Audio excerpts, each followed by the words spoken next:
என்பது நமக்கு சுத்தமுள்ள வீடுதான். சுத்தமுள்ள வீடுதான். சொர்க்கம் என்பது நமக்கு சுத்தமுள்ள வீடுதான்.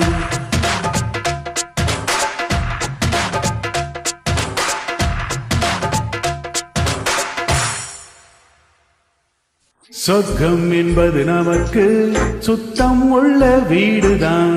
சுத்தம் என்பதை மறந்தால் நாடும் குப்பை மேடுதான். சொர்க்கம் என்பது நமக்கு சுத்தம் உள்ள வீடுதான்.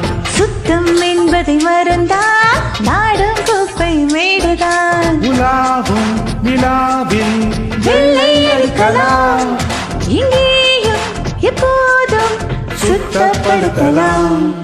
சொர்க்கம் என்பது நமக்கு சுத்தம் உள்ள வீடுதான்.